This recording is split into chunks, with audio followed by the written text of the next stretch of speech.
My privilege on behalf of our union to introduce our brother, the senator from the state of Vermont, and the next president of the United States, Bernie Sanders.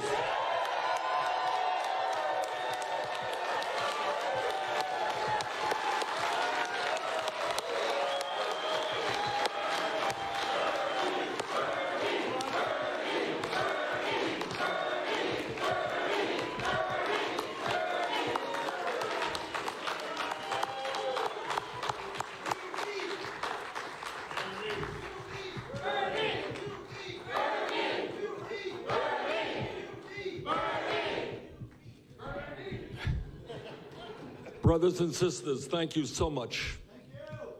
And let me thank Peter and Jean and Andrew and Carl and the 35,000 members of the United Electrical, Radio, and Machine Workers of America for everything you are doing now and for all that you have done in your history. I am more than aware of what the UE has stood for from its inception. The UE has been one of the most progressive unions in this country. You have stood up for working people all over America. You have taken on the most powerful special interest in this country, and every worker in America is thankful for all that you have done. Thank you, UE.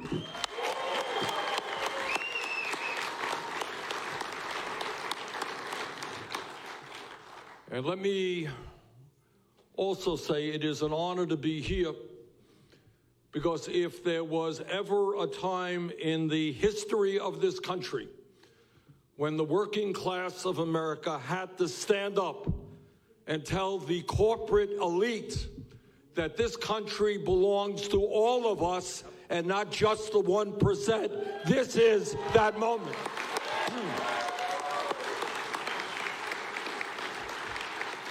You know, I was asked literally just the other day, I was doing an interview with a reporter, and she said, what is it, that kind of motivates you? How did you come to the political views that you have?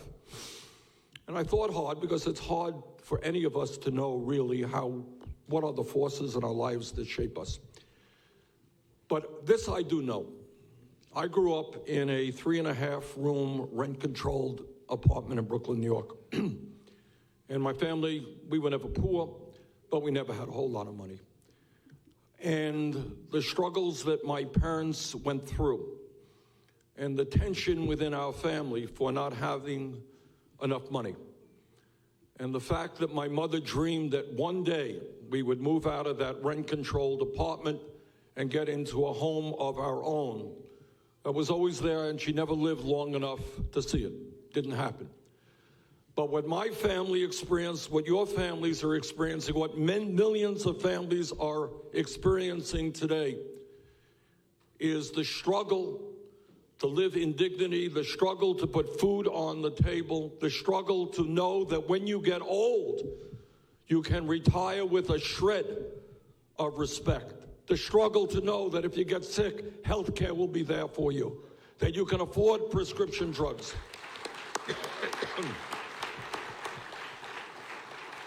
What the UE is about, what our campaign is about, is saying that in the wealthiest country in the history of the world, we can have a nation where all of our people live with security and dignity. We can have a nation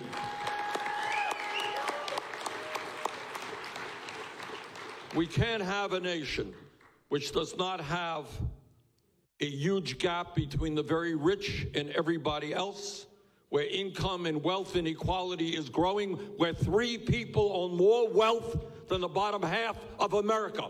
And what the UE says and what I say is that is not acceptable. We will create an economy and a government that work for all of us.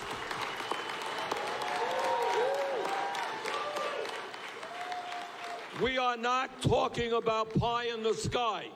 We're not talking about utopia. We're simply talking about a nation where people live with dignity and security, and that is something we will achieve together.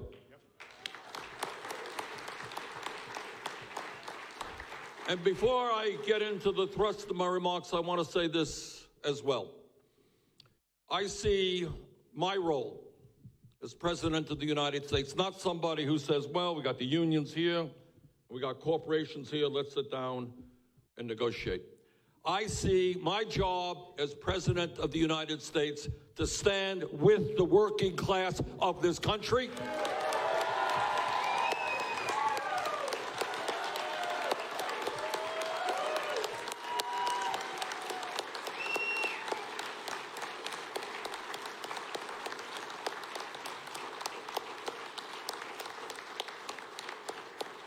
And to end the 45-year-old corporate war against working people in this country. If there is going to be class struggle in the United States, it's time that the working class got on the offensive and won that struggle.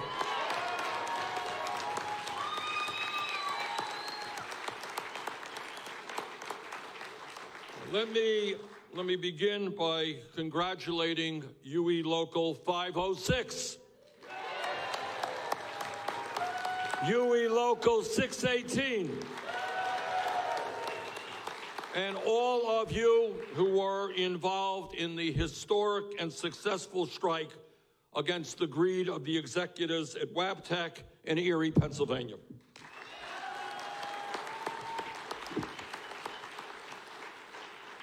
When Wabtec wanted to rip up your union contract after it merged with GE and forced workers to work 12-hour shifts without overtime pay, force employees to work on holidays and weekends, and replace full-time workers with low-paid temporary workers, all while, and this is what is going on in America from coast to coast, all the while, it gave $120 million in bonuses to the executives at Wabtec and GE. That is what's going on all over America. The war against working people, concession, concession, concession, and huge bonuses for the CEOs. And you said no. You stood up and you fought back. Congratulations.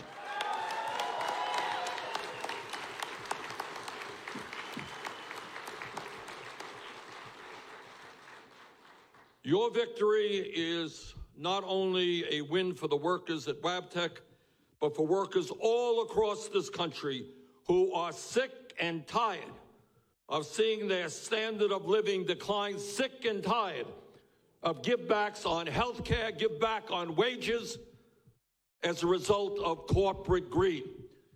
And our message today to the CEOs of these large corporations who make 200-300 times what their workers make. These CEOs who say you're going to have to give back, big give back, while the rich become richer. Our message to say is that mentality is going to end, and it's going to end in the very near future.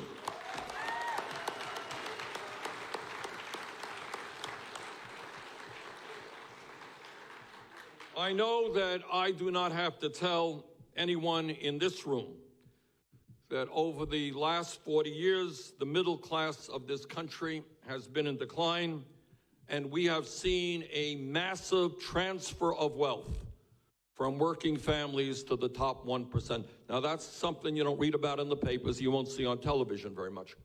But that is the reality that most working people understand.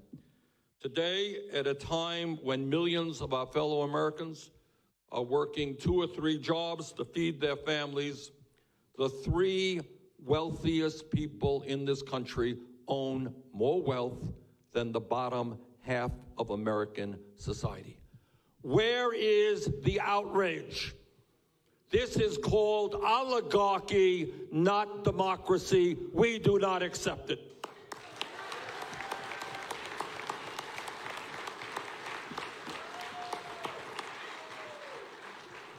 Today, at a time when over 500,000 Americans are sleeping out on the streets tonight or sleeping in emergency shelters, The top 1% of American society now owns more wealth than the bottom 92%. Now, most candidates, and certainly the corporate media, does not talk about the grotesque level of income and wealth inequality in this country. As the President of the United States, I not only will talk about it, we are going to do something about it.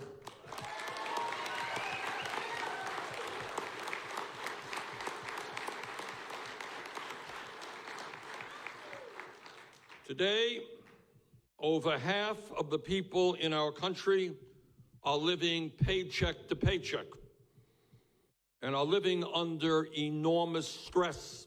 I grew up in a family that lived paycheck to paycheck, and you all know what that means. What that means, if your car breaks down and you need a $500 repair, and you don't have that $500, you can't get to work. And if you can't get to work, you get fired. And if you get fired, you can't take care of your kids and pay the rent. That's half of the people in this country scared to death that somebody in the family becomes ill. This is the richest country in the history of the world. Half of our people should not have to live under that kind of stress. We are going to create an economy. We are going to create an economy that works for working families, not just corporate CEOs.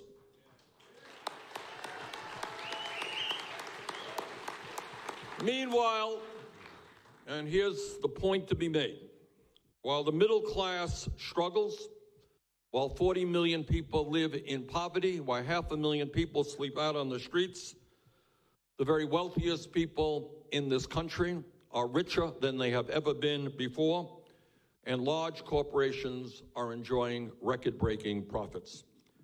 Today, the United States has more income and wealth inequality than almost any other major country on earth, and it is worse here than at any time since the 1920s. And I want all of you to hear this. This doesn't get reported widely, but it comes from the Federal Reserve. And this is what is going on in America today. Over the last 30 years, the top 1% in America have seen a $21 trillion increase in their wealth. You got that? Over a 30-year period, top 1% have seen a $21 trillion increase in their wealth, while the bottom half, 50% of American society, has lost $900 billion in wealth. Got that? Bottom half lost $900 billion. Top 1% saw a $21 trillion increase in their wealth. In other words, there has been an enormous transfer of wealth from those who have too little to those who have too much. And let me tell you that having traveled this country, there is growing disgust on the part of ordinary Americans at the corporate greed that we see. And you experienced it at Wabtec, and right now at AT&T, they're experiencing it as well. CWA is experiencing it. And what people are saying, how much do these people want? What can you do? Why do you need billions and billions more? And then come back to tell Congress that they got to cut Social Security and Medicare and Medicaid. That greed is an illness. It is an addiction. And if the corporate CEOs don't get the treatment that they need, we will provide the treatment for them.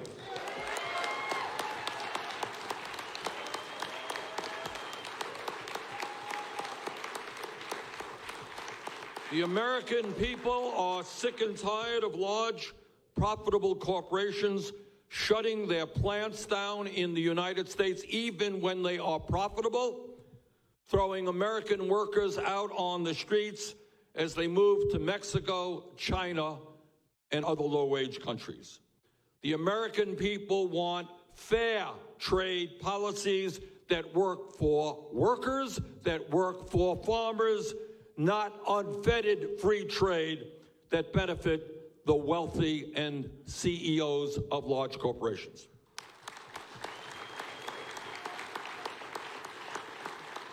The American people are sick and tired of corporate CEOs who now make almost 300 times more than their average employees. Can you believe that? And then they want givebacks, they want concessions from the workers as they get these outrageous bonuses. The American people want corporations to invest in their employees, not just dividends, stock buybacks, and outrageous compensation packages for their executives. The American people are sick and tired of an economy in which they are forced to pay over 20% interest rates on their credit cards while Wall Street makes record-breaking profits. The American people are sick and tired of paying, by far, the highest prices in the world for prescription drugs. Some of you may have heard that 3 weeks ago, I took a trip to Canada with folks from the Midwest who are diabetic, who need insulin to stay alive. We went to Windsor, Ontario from Detroit, Michigan. We bought insulin there, the same exact product for 1/10 the price sold here in the United States. 1 out of 5 Americans cannot afford the prescription drugs their doctors write. The prescriptions their doctors write. And last year, the pharmaceutical industry made $69 billion in profit. American people are sick and tired of a healthcare system which is wasteful, bureaucratic, and dysfunctional. They are sick and tired of a system in which 87 million Americans are uninsured or underinsured, and we remain the only major country on earth not to guarantee health care to all people as a human right. So let me be as clear as I can be. Health care is a human right, not a privilege. We will join the rest of the industrialized world.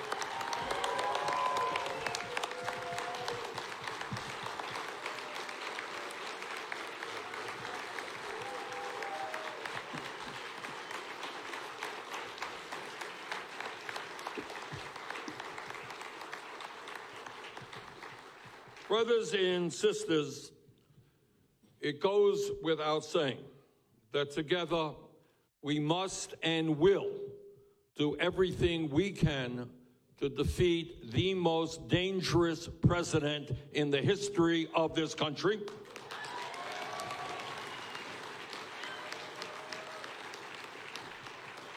And we will defeat Trump and defeat him badly because we will expose him for the fraud and pathological liar that he is.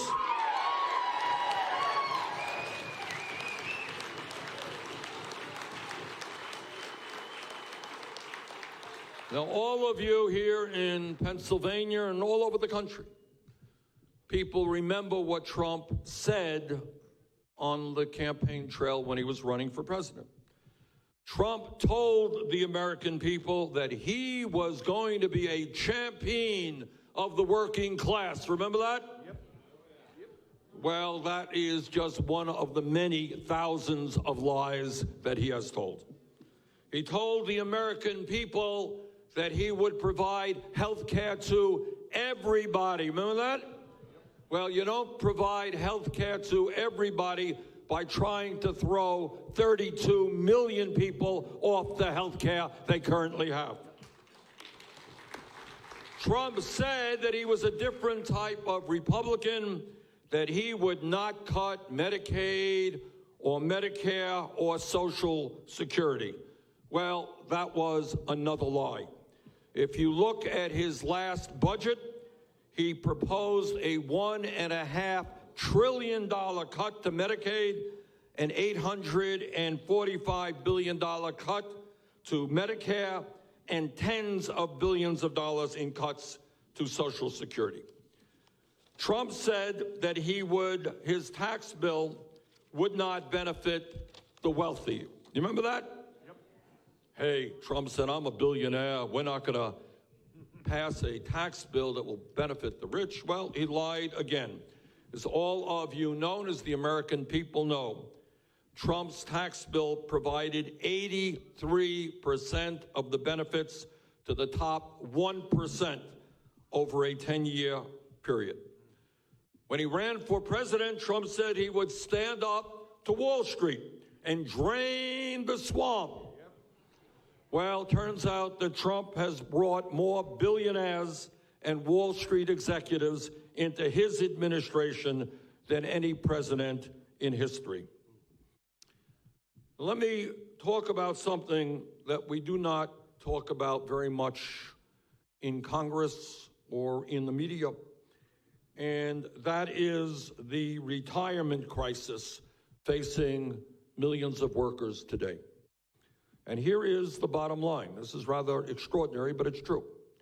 In America today, about half of our people who are 55 or older have no retirement savings. Got it? Now think about it. You're 58 years old, you're 60 years of age, your working life is coming to an end. You got nothing in the bank for retirement. 1 out of every 3 senior citizens in America rely on Social Security for virtually all of their income. 20% of seniors are trying to survive on an income of $13,500 a year or less. Think about that. Think about being 80, 90 years of age, trying to get by on $13,000, $14,000 a year, trying to keep your house warm, trying to eat, trying to pay for the medicine that you need. Now, here is something that I hope all of you hear, and that is just a few days ago, it was reported that Donald Trump has instructed his staff to prepare, and I quote, for sweeping budget cuts as part of a second-term project that will likely include major cuts to Social Security. Well, let me be as clear as I can be to Donald Trump. First of all, you are not going to win a second term.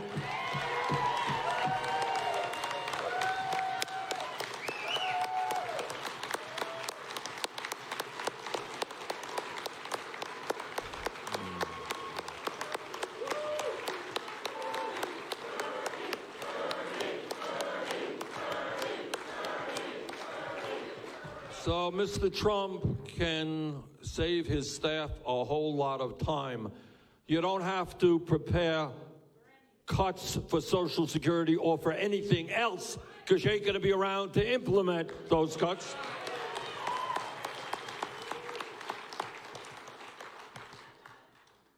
And what our job, when we talk about the needs of older workers and when we talk about the needs of Social Security, we ain't going to cut Social Security. We're going to expand Social Security benefits.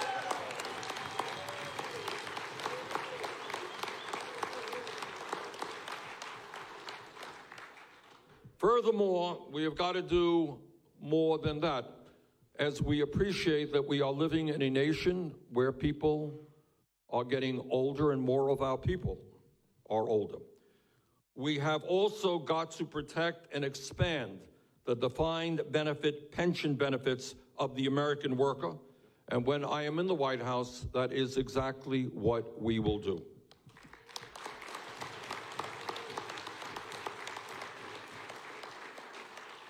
All of you know that workers have foregone wage increases and other benefits in order to get halfway decent pensions, and you also know that there has been a war in recent years against those pensions. And today, there are workers out there in multi-employer plans who face 40, 50% cuts in their pensions. We will not allow that to happen. If a worker is promised a pension, that worker will get that pension.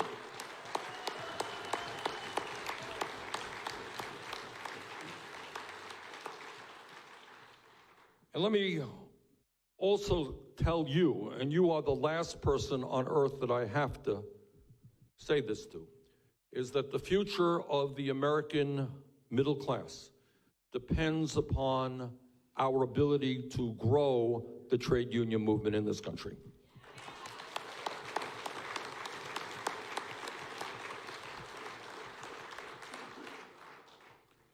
When Donald Trump appoints some of the most anti-union members to the National Labor Relations Board, make no mistake, but that Trump and his friends are waging a war on workers. When billionaires spend millions of dollars successfully lobbying for so-called right-to-work laws, they are waging a war on American workers. When companies threaten to shut down factories and businesses in America if their workers vote to form a union, they are waging war on American workers. Brothers and sisters, the reason why Trump and his billionaire friends are waging a war on the trade union movement is quite simple.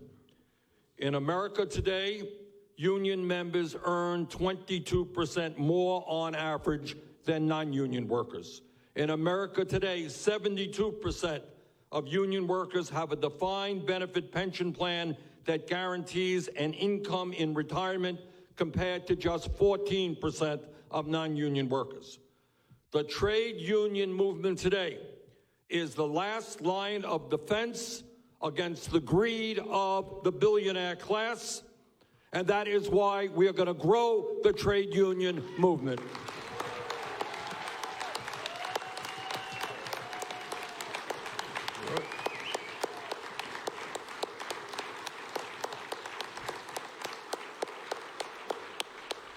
You're it. You are it. Trade union movement is the only and strongest body standing in resistance to the greed of corporate America who want it all. They want the power to shut down every plant in America that they can and move to low-wage countries. They want to lower health care benefits. They want to lower wages. And standing in their way is the trade union movement of this country, and together we're going to grow that movement. Now, some of you may have read that just last week we issued the strongest, most comprehensive pro-union program in the history of this country.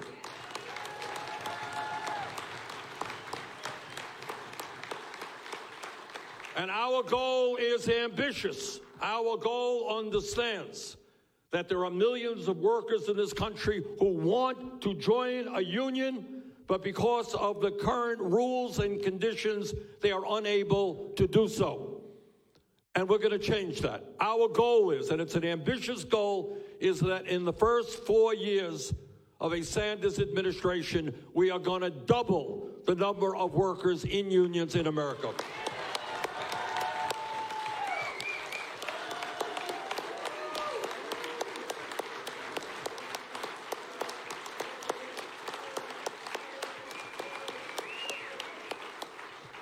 Under this plan, under our plan, if a majority of workers in a bargaining unit sign a card saying they want to belong to a union, they will have a union.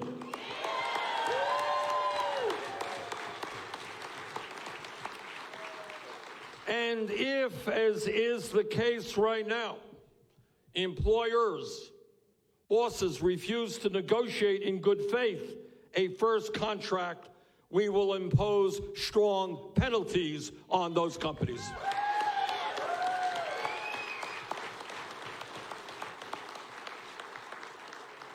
Under our plan, we will end Section 14B of the Taft-Hartley Act and do away with states that have right-to-work legislation.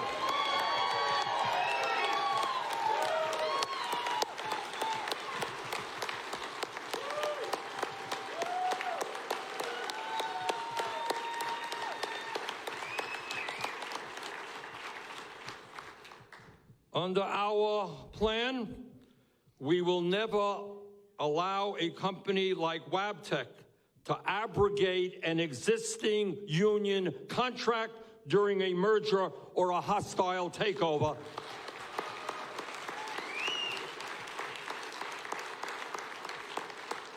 We will require companies that merge to honor union contracts.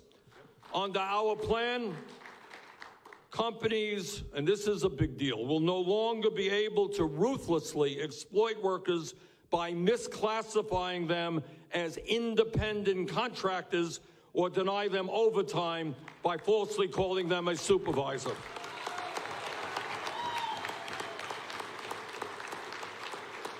Under our plan, every union worker in America will have the right to strike.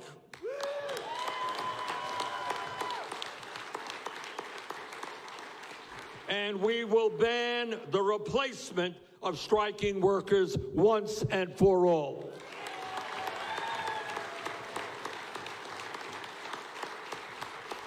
And maybe the most important thing that we can do is to tell corporate America that if they think they're going to shut down profitable plants in America and move to Mexico or China, if they think they're going to engage in anti-union activity, if they think they are going to force workers to give back the health care benefits that they won, if they think they're going to do all of that and then get online for a federal contract, they got another thing coming.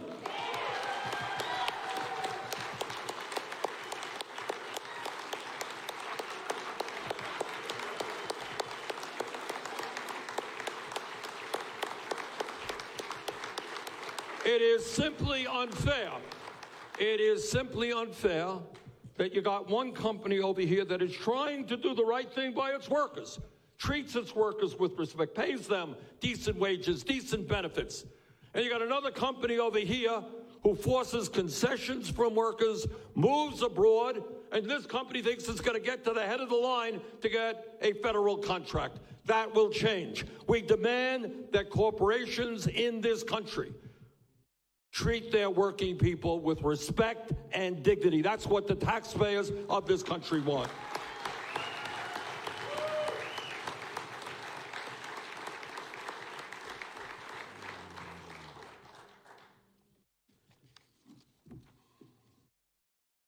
And not only are we going to rebuild the trade union movement, because we know the future of the middle class is dependent upon a strong trade union movement, we're going to change the way that politics is done in America. I happen to be maybe old-fashioned about this. I happen to believe that what democracy is about is one person, one vote. Yep. You got to vote, and you got to vote. Sometimes I win, sometimes I lose. But what politics in America cannot be about are billionaires buying elections.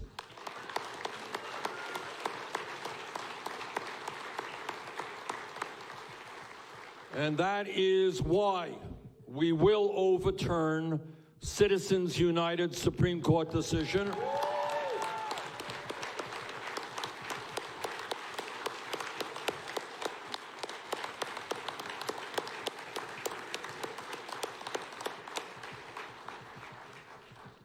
And that is why we are going to end voter suppression in this country. You know, it's a funny thing. You know, I've been in many, many elections.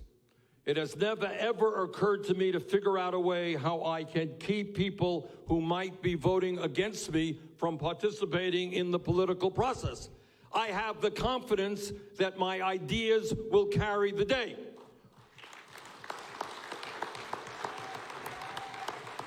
So I say to all of those cowardly Republican governors all over this country, if you cannot participate in free, fair, and open elections, get the hell out of politics and get another job.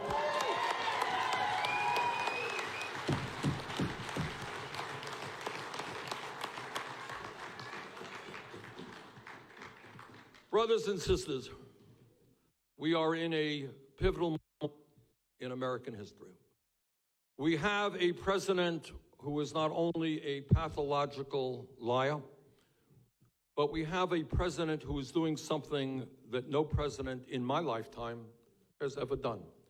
And that is very intentionally trying to divide the American people up based on the color of our skin, based on where we were born, based on our religion, based on our sexual orientation, based on our gender.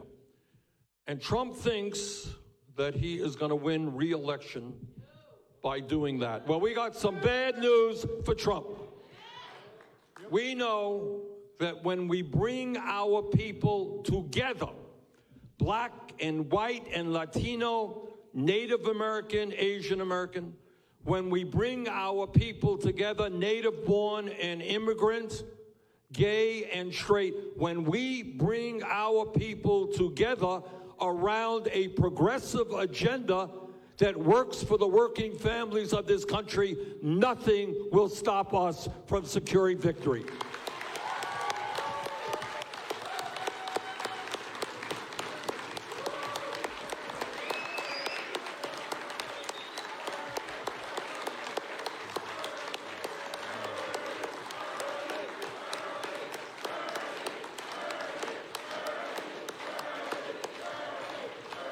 Brothers and sisters, Nelson Mandela made a statement which kind of resonates with me more and more every day. And that is, he said, and I quote, "Everything is impossible until it is done." Got it? Yep. Everything is impossible until it is done. And what that means is that today we are told that our vision for the future of America is impossible. It's too radical. It can't be done until it is done. 4 years ago, I was told when I came here to Pennsylvania to campaign that it is impossible to think about more than doubling the federal minimum wage and raising that minimum wage to $15 an hour. Too radical, I was told. Well, since then, 7 states have passed the $15 an hour minimum wage.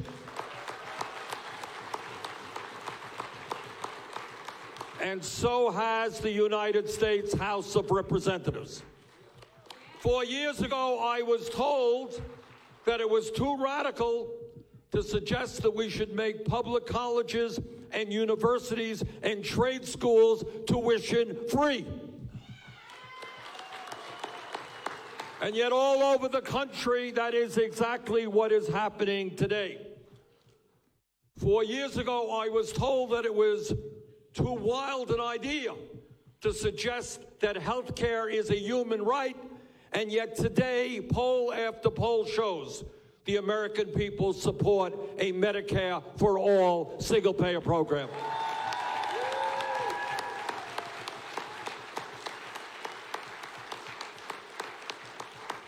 So here is my point.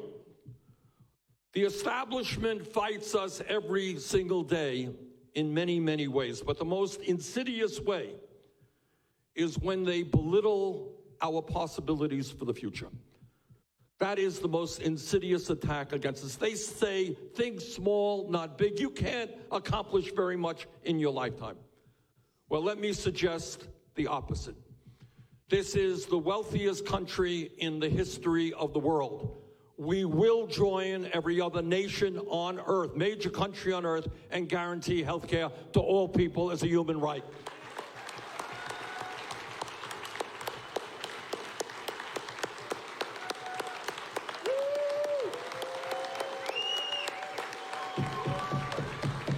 We will make certain that our children from year 1 through graduate school get all of the education they need to fulfill their dreams regardless of their income.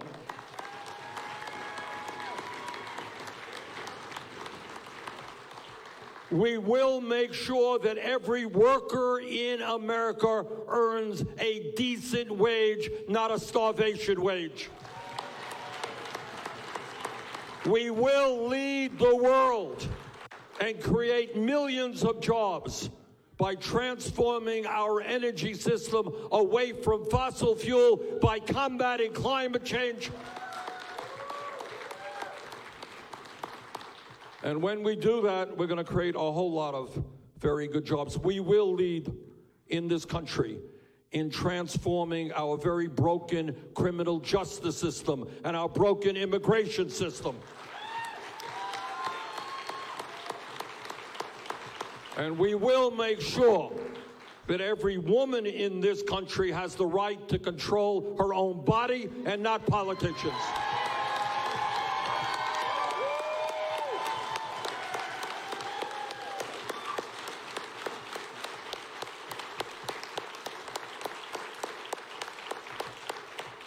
Let me conclude by saying this. The message of our campaign is us, not me. And that sounds like a good bumper sticker, which it is. But it is more than that, because it makes two very profound points. Number one, us, not me, means that we are in it together. That my family and my wife, Jane, and our 4 kids,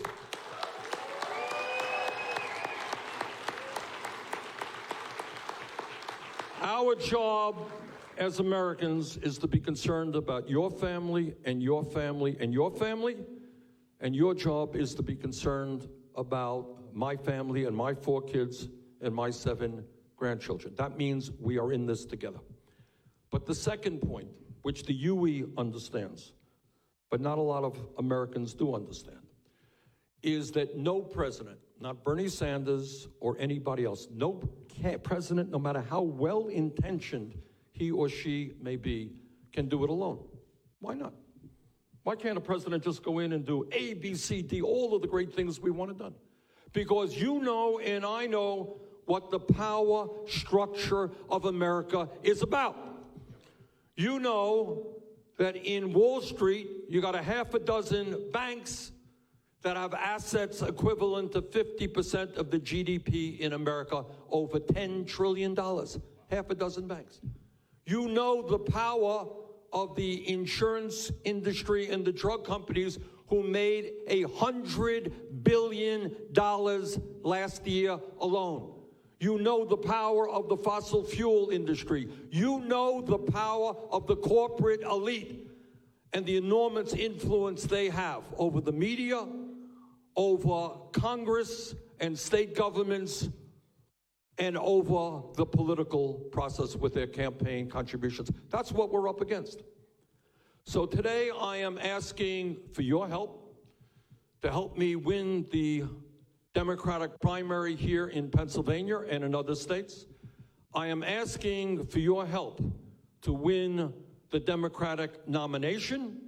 I am asking for your help to defeat Donald Trump. But I am asking something even more. I am asking that the day after we are inaugurated, that I will need your help again to help me stand up to the power of the corporate elite, help me grow the trade union movement, help me develop an unprecedented grassroots movement of millions of Americans who are prepared to stand up to the large corporations of this country and to say loudly and clearly that in this country, we will create a government and an economy based on the principles of justice, economic justice, social justice, racial justice, environmental justice.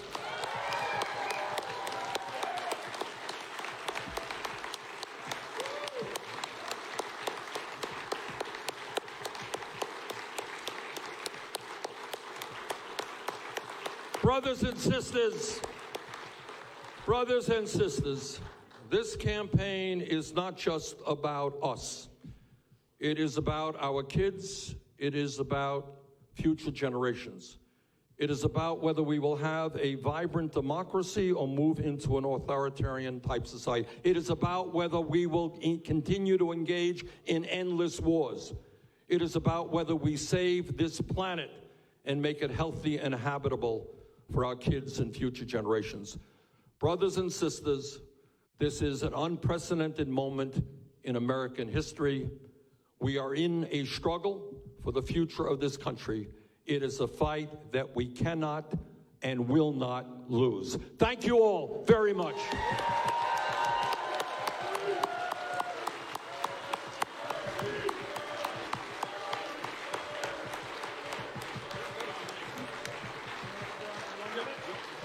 Thank you very much, Aaron. You hit all the bases.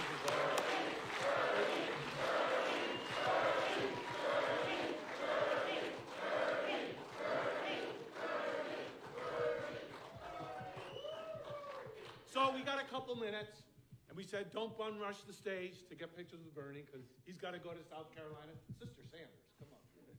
So I like Bernie's chief advisor happens to be his spouse, Jane Sanders.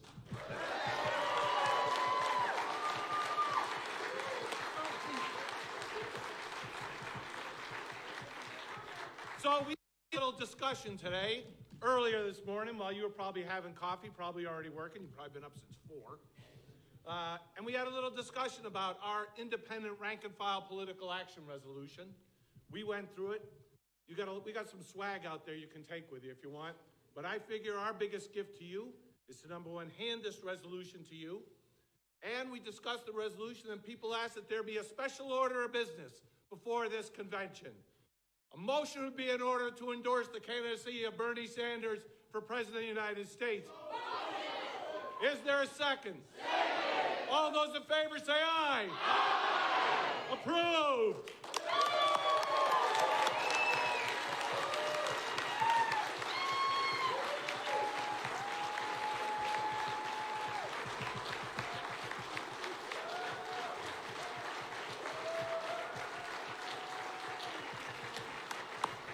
Brothers and sisters, this means a lot to me. I want to thank you very much. We have an enormous struggle in front of us, but I am confident that with you at my side, we're going to win that struggle. Thank you all.